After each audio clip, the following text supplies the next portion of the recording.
A ballerina's perspective, from performing with New York City Ballet and Alvin Ailey American Dance Theater to publishing poetry books and mentoring kids and teens. Join us in a weekly discussion with experts to gain mental health clarity and achieve growth in moral consciousness. Give our show a 5 stars, comment, share, and come along for the ride. Welcome to the Growth, Grace, and Gratitude podcast.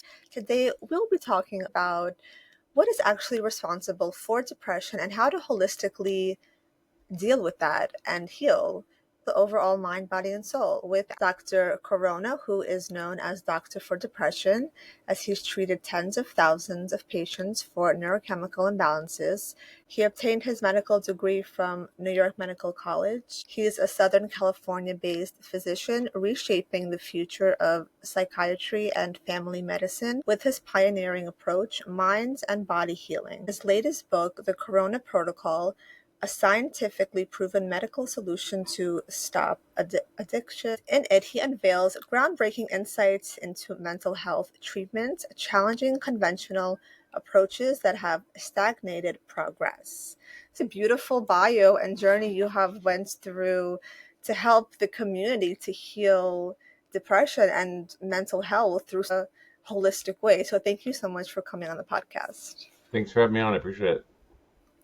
It's a really great topic because I feel like so many people are struggling with mental health and depression. You're talking about addressing societal problems with psychiatry. Can you share a little bit about the impact of that and how early intervention can actually prevent societal issues?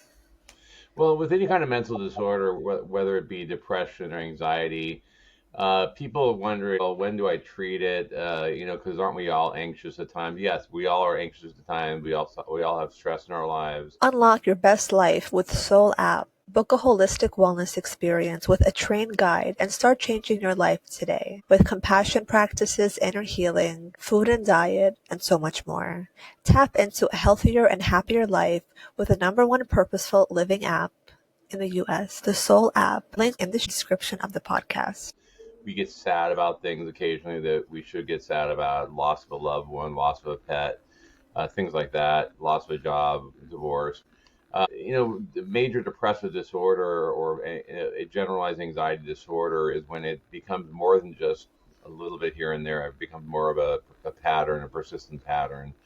And that's where, this is where our challenge in mental health is to try to convince people to treat it, because that's a big challenge with people, is to actually treat it, because people don't want to take medications. And so that's always a big challenge for us in mental health, is to explain to people that this is it's actually a medical problem.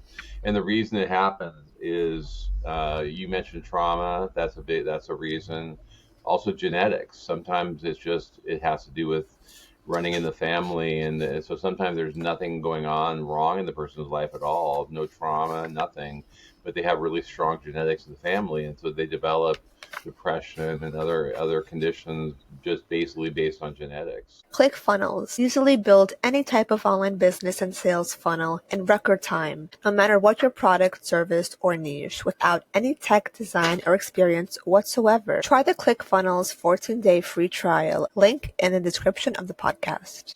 And sometimes just based on hormone changes, whether it be postpartum, premenstrual, menopause, so there's also the hormonal element with depression too. So there's a lot of things that go into it, but the good news is it's very treatable, and it's treatable in very safe and effective ways. That's great. And like you mentioned, genetics, it's interesting because I remember I was talking to a holistic doctor as well, and he mentioned how like the genetics, the DNA turns on when people are going through struggles and a lot of stress, so that those impacts can really affect when people are going through stress. That's why it's so important to meditate and try to do certain things to prevent that from happening, because like stress does turn on all different kinds of genes and things like that. And even when you talk about like men's mental health, I think that's a really great topic as well, because so often men are also going through all these things emotionally that they have been taught for years to not express themselves, not share their feelings. And I personally work with a lot of men with inner child healing and mental health coaching. So I think it's a really great topic. Podpitch is the first and only software that finds, writes, and sends pitches to podcast hosts from your actual email address. Podpitch will make sure you get podcast bookings, guaranteed. Link in the description of the podcast. Men also want to feel safe to open up and reveal their emotional stress and to not feel victimized or like they are bullied into a corner when they are just wanting to express and share their feelings to heal.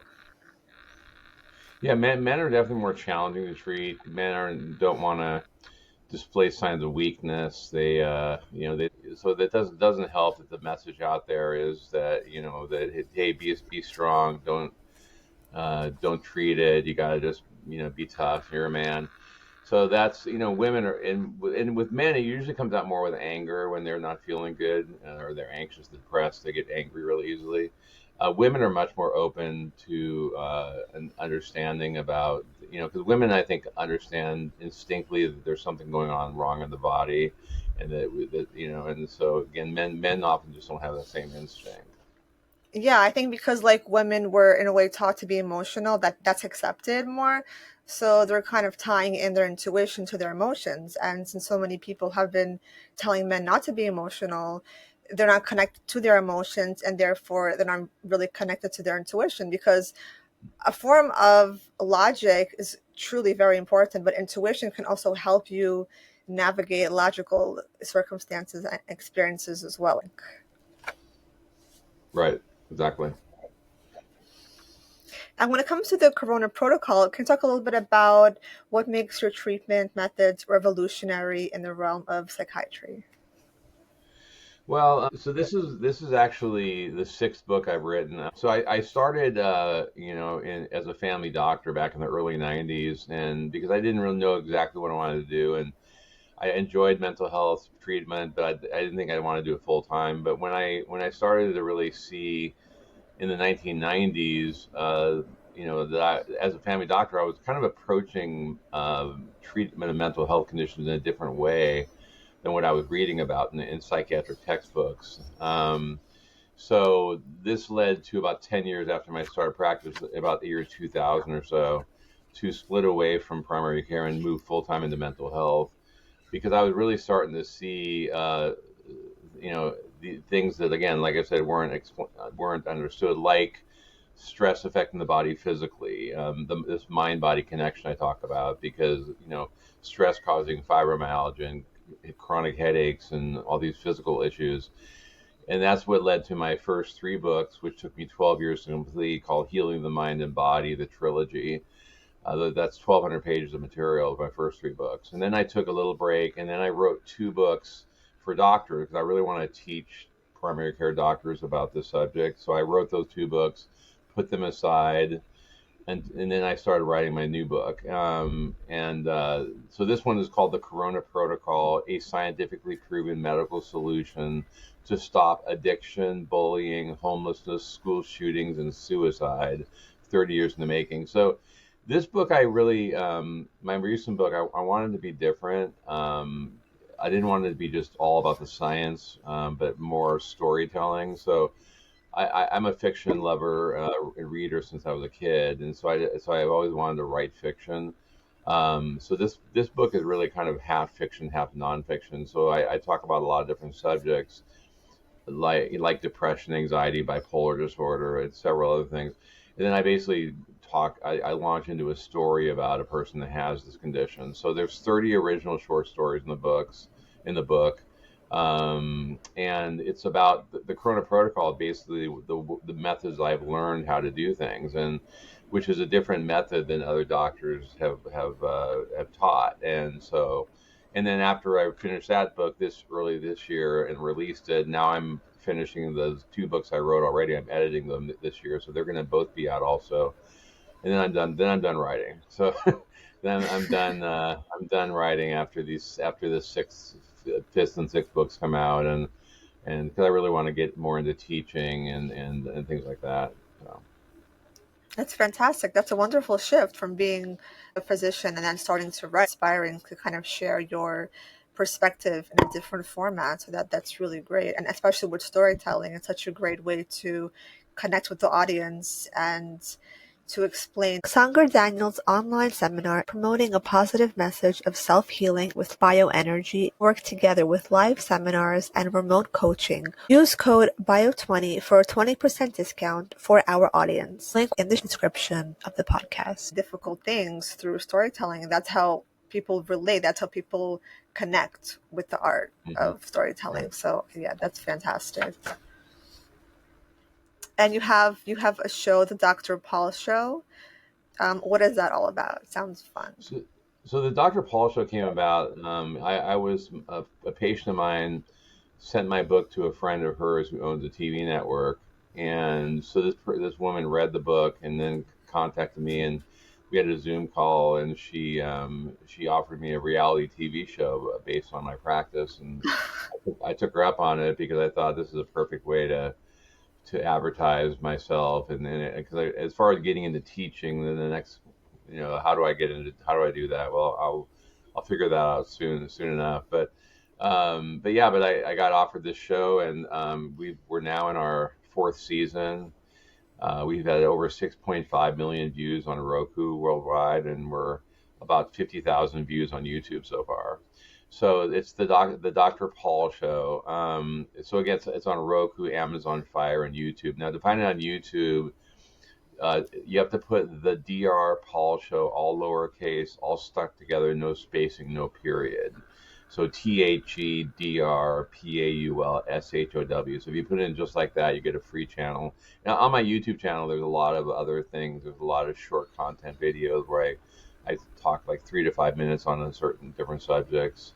Then there's the shows, which are each about a half hour. And the show basically is me talking to my patients. I pick really interesting patients with really interesting backstories, and they come into the office and they tell me their story, and then I ask them questions, and they talk about their treatment with me, so it's they're kind of like live testimonials.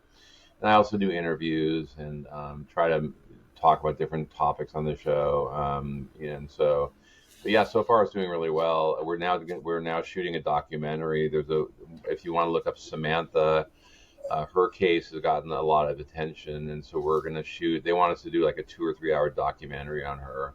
So we just started filming yesterday, and so that's going to hopefully be very impacting because she has a great story to tell. So. It's fantastic. Yeah, looking forward to that. And when it comes to your favorite approach to holistic well-being, what are some things that you personally love doing that helps you kind of release stress and also minimize stress to kind of feel more aligned with the whole mind, body, and soul connection? Yeah, and the word holistic has different meanings to different people. I call holistic helping the body to heal itself. What psychotropic medications do, and people don't understand this, they think, oh, I'm not a pill person, I don't want to use pills, I want to treat it naturally. Well, you can try that. The problem, it really is an imbalance within the nervous system of the person. So all that medications do is to rebalance a person's chemistry. So when I'm talking to a patient and I'm getting their story, I want to know, like, when did you feel your best? What did that feel like? How old were you? So my goal with that person is to get them back to that old self, and trying to rebalance whatever chemical I figure out is imbalanced. That's what medications are about. They rebalance the chemical. And my approach is different. It's more aggressive, I think, than traditional psychiatry, where they believe SSRIs are first line, like Zoloft and Lexapro, which they shouldn't be.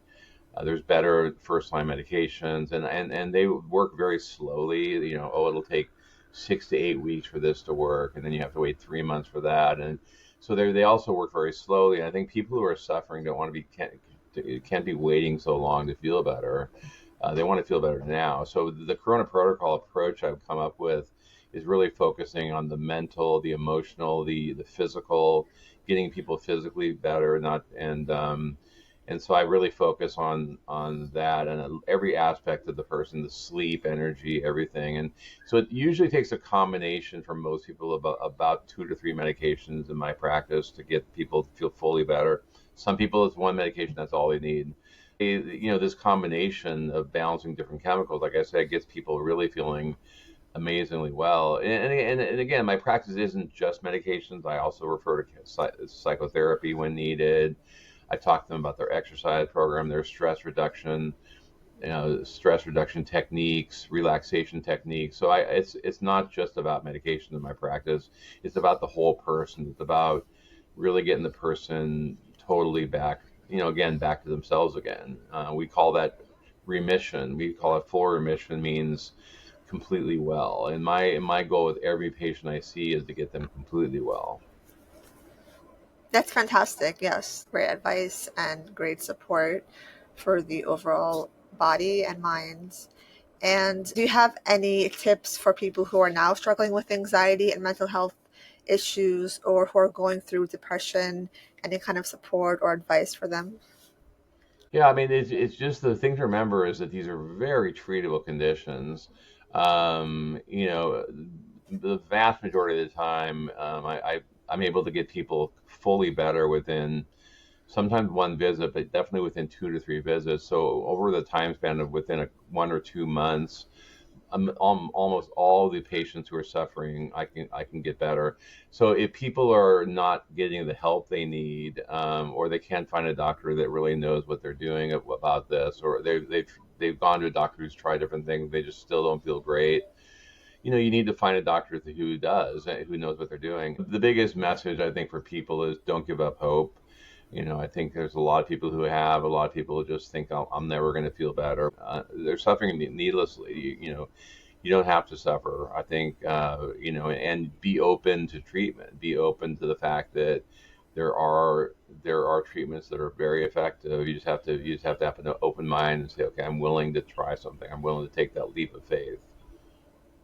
Those are great tips. Yes, to be open minded, to release that stigma that there are solutions and there is help. And it's possible to also take back your sovereignty and to focus on healing all parts of yourself. Like, I focus a lot about like shadow work and inner child's work. A lot of the root of our inner child's depression comes from, trauma from growing up. So it's a whole mix of things that can create depression and, create this distortion of the psyche. And that probably really does affect the chemicals within the body, the gut brain connection. There are so many different things. So it's a whole journey of figuring out how to reconnect the dots and realign to your best blueprints as a human being, for sure. Yeah. And you mentioned, childhood. So yeah, if someone grows up in an abusive household, that's not a good start in life. If they have emotional abuse, physical, and the worst of all, sexual abuse as a child, it has long-lasting impacts. When I ask people, like, again, the question in my first visit, tell me about when you felt your best in your life, and they kind of look at me sometimes like, how do I answer that? They go, well, but the most common answers are childhood, like elementary school. Now this is if the person grows up in a functional and a happy childhood and free of abuse. So because life's more about playing and having fun, you don't have a lot of worries. Things change when you hit puberty. So puberty is like middle school is a time typically that the mood can really change. The other time of life that people tell me is like early 20s, like late teens, early mid 20s, because you don't have, you're having still about having fun, maybe starting in career and not married or kids yet, so where life can get a little bit more challenging and stressful. So those are the most common times. So I either try to get them back to that, or some people like really don't have any time in their life where they felt great. But some people like both those times. They don't resonate. That doesn't resonate with them because they never felt that. And so with that person, the goal is to get them feeling like they never felt before. And so that's what I love about my job, is that I'm really good at getting people to that level pretty quickly.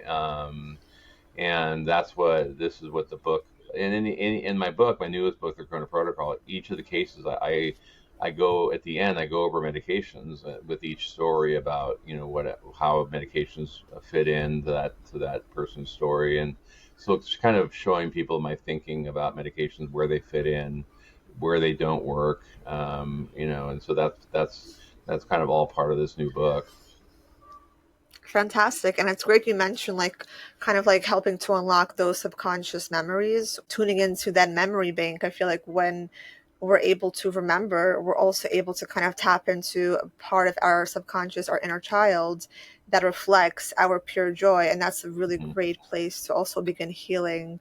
People do hypnosis or different kinds of things, whether it's like meditation, deep meditation, connecting with nature, like all these things to help ground the mind and the Mhm. body to be able to access those parts of ourselves to begin healing. So, yes, thank you so much for coming on the podcast, Dr. Corona, and sharing your story, your journey, and all the inspiring work that you're doing now with your show and the books. And how do people connect with you to see all you have coming up? Well, yeah, I'm on TikTok, Instagram, and X. I make announcements. If you want to go to my website has everything that I do and anything new that's coming up, and I'll be announcing at some point where the release of these two more books is coming out. I'm also re-releasing my first three books, or I'm doing a second edition of them. So that's all going to be coming out in the next few months. So if you just go to my website, drpaulcoronamd.com. So Dr. for doctor, Dr. Paul Corona, MD for medical doctor.com. And so if you want to keep in touch with anything about anything new coming out, I also have an audio book now. Also on my new book, The Corona Protocol, is available on Audible. Fantastic. Thank you for coming on the podcast. Thank you. I appreciate it. Have a great one.